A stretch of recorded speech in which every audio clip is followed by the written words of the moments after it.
या व्हिडिओमध्ये आपण मुन्ना भाई MBBS या मूवीचे unknown facts and box office collection पाहणार आहोत. त्यामुळे तुम्ही हा व्हिडिओ अजिबात स्किप करू नका. मुन्ना भाई MBBS ही मूवी तुम्ही कधी ना कधी पाहिलीच असेल. ही मूवी इतकी मस्त आहे, इतकी कॉमेडी आहे, कितीदा जरी पाहिली तरी सुद्धा आपल्याला बोर होत नाही.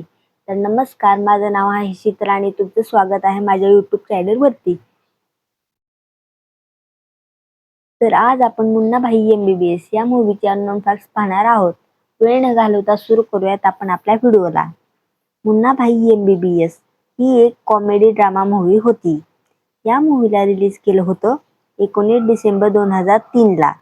या मूवीमध्ये आपल्याला पाहायला भेटले होते ग्रेसी सिंग, संजय दत्त, अर्शद वारसी, सुनील दत्त आणि बोमन इराणी. मूवीला लिहिलं होतं आणि डायरेक्ट केलं होतं राजकुमार हिरानी यांनी, जे की त्यांची बॉलिवूडमध्ये as a director first movie होती.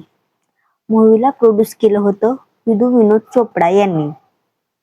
मूवीमध्ये म्युझिक दिलं होतं अनु मलिक यांनी व बॅकग्राऊंड म्युझिक दिलं होतं संजय बांडणेकर यांनी. आणि या मूवीमध्ये गाण्याचे सर्व व्हर्जन मिळून 33 मिनिटचे एकूण 6 सॉन्ग होते. मूवीचे सॉन्ग खूप छान होते व त्यावेळेस ते खूप पॉप्युलर झाले होते. त्यावेळेस सगळ्याच्या तोंडातून हे सॉन्ग ऐकायला भेटत होते.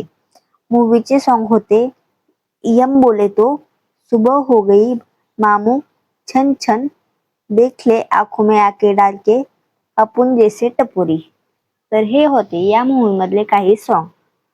या सॉन्ग मध्ये आवाज दिला होता विनोद राठोड, श्रेया घोषाल, सुनिधी चव्हाण, अनु मलिक. मूवीच्या काही सॉन्ग मध्ये संजय दत्त अँड अर्शद वारसी यांनी पण आपला आवाज दिला होता.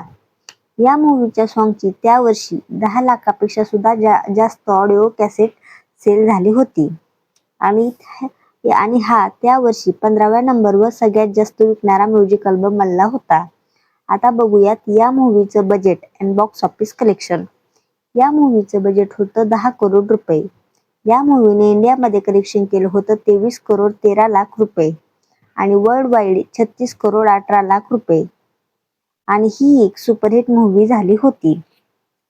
या मूवीला 265 स्क्रीनवर रिलीज केलं होतं आणि ही मूवी बघायला 78,82,000 लोक सिनेमागृहामध्ये आले होते.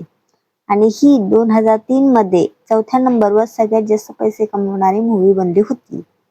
सन 2003 मध्ये फर्स्ट नंबरला होती कोई मिल गया, सेकंड नंबरला होती कल हो ना हो, थर्ड नंबरला होती द हिरो, फोर्थ नंबरला होती मुन्ना भाई MBBS व 5th नंबरला होती बागबान. या मूवीला 8.1 आउट ऑफ 10 IMDb रेटिंग मिळालेली आहे. मुन्ना भाई MBBS राजकुमार हिरानी ची बॉलिवूडमध्ये ॲज अ डायरेक्टर फर्स्टच मूवी होती. राजकुमार हिरानी यांनी एडिटिंगचा कोर्स केला होता. त्यानंतर ते काही जाहिराती शूट करत होते. त्यातील त्यांची काही फेमस जाहिराती होत्या फेविकॉलची ॲड आणि लुनाची ॲड. परंतु त्यांचं मन जाहिरातीशिवाय मूवीला डायरेक्ट करायचं करत होतं. त्यावेळेस ते जाहिरातीच्या इंडस्ट्रीमध्ये सुद्धा चांगलं काम करत होते. परंतु त्यांनी तेथून काही वेळेसाठी ब्रेक घेतला आणि विनोद चोपडा यांच्यासोबत त्यांच्या मूवीसाठी काम करत होते. त्यावेळेस विनोद चोपडा 1942 अ लव्ह स्टोरी च्या काही ट्रेलरला एडिट करत होते. त्यावेळेस राजकुमार हिरानीने पण त्यांची थोडीशी मदत केली होती. विनोद चोपडा यांची 2000 मध्ये आलेली मिशन काश्मीर या मूवीला राजकुमार हिरानी यांनीच एडिट केलं होतं. त्यावेळेस ते आपली मूवी मुन्ना भाईची स्टोरी अँड स्क्रिप्टवर काम करत होते. या मूवीची बेसिक स्टोरीची आयडिया राजकुमार हिरानी यांना तेव्हा आली जेव्हा ते त्यांच्या फ्रेंड्सला भेटले, जे की मेडिकल स्टुडंट होते व मध्येच त्यांना आपल्या फॅमिली मेंबरला घेऊन हॉस्पिटलमध्ये सुद्धा जावं लागत होतं.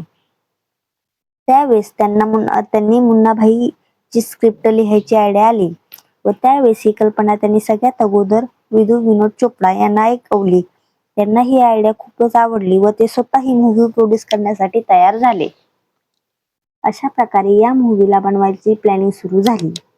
या मूवीची ज्यावेळेस कास्टिंग करायची होती त्यावेळेस मूवीची स्क्रिप्ट लिहिताना मुन्ना भाईच्या कॅरेक्टरसाठी अनिल कपूर यांना घ्यायचा प्लॅन होता. परंतु नंतर विधू विनोद चोपडा यांच्या सजेशननुसार शाहरुख खान यांना या मूवीसाठी अप्रोच केलं होतं. त्यावेळेस ते देवदासच्या शूटिंगमध्ये बिझी होते. शाहरुख खान यांनी या मूवीची स्क्रिप्ट ऐकली आणि त्यांना ही खूप आवडली आणि ते लगेच या मूवीमध्ये काम करण्यासाठी तयार झाले. आणि शाहरुख खान शिवाय संजय दत्तला झहीरच्या कॅरेक्टरसाठी कास्ट केलं होतं. परंतु काही दिवसानंतर बॅक इंजुरीमुळे ते जास्त मूवीमध्ये काम करू शकत नव्हते व नाईलाजाने शाहरुख खान यांना ही मूवी सोडावी लागली. नंतर अनिल कपूर आणि विवेक ओबेरॉय यांना सुद्धा या मूवीसाठी अप्रोच केलं, परंतु त्यांनाही डेटचा प्रॉब्लेम होता व नंतर संजय दत्त यांनाच मुन्ना भाईच्या कॅरेक्टरसाठी अप्रोच केलं, परंतु ते दुसऱ्या मूवीमध्ये बिझी होते. त्यामुळे ते जहेरचं छोटंसं कॅरेक्टर त्यांना करायचं म्हणत होते. ज्यावेळेस विधू विनोद चोपडा यांनी संजय दत्त त्यांना मूवीची पूर्ण स्क्रिप्ट वाचायला सांगितली. ही स्क्रिप्ट संजय दत्तचे वडील सुनील दत्त यांनी वाचले व त्यांनीच संजय दत्त यांना या मूवीमध्ये काम करायला सांगितले. कारण त्यांचं असं म्हणणं होतं की संजय दत्त यांच्या जास्त मूवी ॲज अ गँगस्टरच येत आहेत, परंतु मुन्ना भाई MBBS या मूवीमध्ये त्यांचं कॅरेक्टर वेगळं आहे, त्यामुळे त्यांची इमेज लोकांमध्ये खूप बदलेल. अशा प्रकारे संजय दत्त या मूवीमध्ये काम करायला तयार झाले व नंतर जयच्या कॅरेक्टरसाठी जिमीला अप्रोच केलं होतं. ज्यावेळेस शाहरुख खान या मूवीमध्ये घ्यायचं होतं त्यावेळेस लीड ॲक्टरसाठी ऐश्वर्या राय यांना अप्रोच केलं होतं, परंतु शाहरुख खान बाहेर गेल्यानंतर ऐश्वर्या ही काही कारणाने या मूवीपासून बाहेर गेली. नंतर राणी मुखर्जी आणि तब्बूला पण अप्रोच केलं होतं, परंतु त्यांनाही नाही जमलं. नंतर ग्रेसी सिंग यांना अप्रोच केलं आणि त्या लगेच या मूवीमध्ये काम करायला तयार झाल्या. सर्किटच्या कॅरेक्टरसाठी फर्स्ट मकरंद देशपांडेला अप्रोच केलं होतं, परंतु काही कारणास्तव ते या मूवीमध्ये काम नाही करू शकले. नंतर फायनली अरशद वारसी यांना अप्रोच केलं, जे की त्यांच्यासाठी खूप छान मूवी साबित झाली. अरशद वारसी यांनी 1996 मध्ये आलेल्या तेरे मेरे सपने या मूवीमधून आपला डेब्यू केला होता. या मूवीची जास्त शूटिंग मुंबई आणि पुण्याच्या आसपासच केली होती. मूवीचा सीन जिथं मुन्ना भाईचं घर दाखवलं जातं याची शूटिंग मुंबईच्या धोबी घाटावर केली होती आणि मूवीचे बरेच सीन मरीन ड्राईव्हला पण शूट केले होते. मूवीमध्ये दाखवलेल्या कॉलेजची शूटिंग महात्मा फुले कृषी विद्यापीठ पुणे मध्ये केली होती. या मूवीमध्ये बोमन इराणी यांच्या रोलमध्ये अमरीश पुरी यांना अप्रोच केलं होतं. म्हणजे जो बोमन इराणी यांचा रोल आहे त्यासाठी अमरीश पुरी यांना फर्स्ट अप्रोच केलं होतं, परंतु काही कारणास्तव त्यांनी या मूवीमध्ये काम करण्यासाठी नकार दिला. पण नंतर बोमन इराणी यांना या रोलसाठी अप्रोच केलं. या रोलसाठी बोमन इराणी यांनी फर्स्ट ऑडिशन दिलं होतं. मूवीमध्ये बोमन इराणी ग्रेसी सिंगचे वडील असतात. रिअल लाईफमध्ये संजय दत्त बोमन इराणीपेक्षा 4 महिन्यांनी मोठे आहेत. यामध्ये संजय दत्तच्या कॅरेक्टरचं नाव मुन्ना भाई ठेवलं होतं. याच्या अगोदरही संजय दत्त यांच्या काही मूवीमध्ये नाव मुन्ना भाई होतं. पुढे जाऊन राजकुमार हिराणी यांनी संजय दत्त यांच्या बायोग्राफीवर फिल्म संजू बनवली होती व ही सुद्धा मूवी ऑल टाइम ब्लॉकबस्टर झाली होती. फिल्म मुन्ना भाई MBBS मध्ये नवाजुद्दीन सिद्दीकी पण एका छोट्याशा कॅरेक्टरमध्ये आपल्याला पाहायला भेटले होते, ज्यामध्ये ते एक पॉकेटमार बनले होते. त्यावेळेस ते बॉलिवूडमध्ये खूप स्ट्रगल करत होते आणि मूवीमध्ये असेच छोटे छोटे कॅरेक्टर त्यांना भेटत होते, परंतु त्यांची आता ओळख बेस्ट अभिनेत्यामध्ये केली जाते. फिल्म मुन्ना भाई MBBS ही क्रिटिक्स आणि प्रेक्षकांना खूप आवडली होती. या मूवीची खूप तारीफ सर्वांनीच केली होती. या मूवीला त्या वर्षी 1 नॅशनल अवॉर्ड आणि 3 फिल्मफेअर अवॉर्ड भेटले होते. या मूवीचं खूप भाषांमध्ये रिमेक बनवला होता.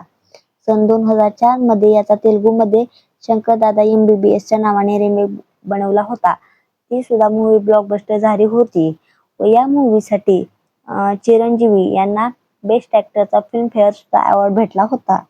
सन 2004 मध्ये तमिळमध्येच बमूल राजा MBBS या नावाने रिमेक बनवला होता व 2006 मध्ये उप्पी दादा MBBS च्या नावाने रिमेक बनवला होता. तर हे होते मुन्ना भाई MBBS या मूवीचे अननोन फॅक्ट्स. तुम्हाला ही मूवी तुम्ही कोणत्या थिएटरमध्ये बघितली आहे हे मला कमेंट करून नक्की सांगा. व तुम्हाला जर माझा व्हिडिओ आवडला असेल तर माझ्या चॅनेलला प्लीज सबस्क्राईब करा. व नेक्स्ट तुम्हाला कोणत्या टॉपिकवर जर व्हिडिओ पाहिजे असेल तर मला कमेंट करून नक्की सांगा. व माझा व्हिडिओ बघितल्याबद्दल तुमचे खूप खूप खूप आभार. Thank you so much all of you.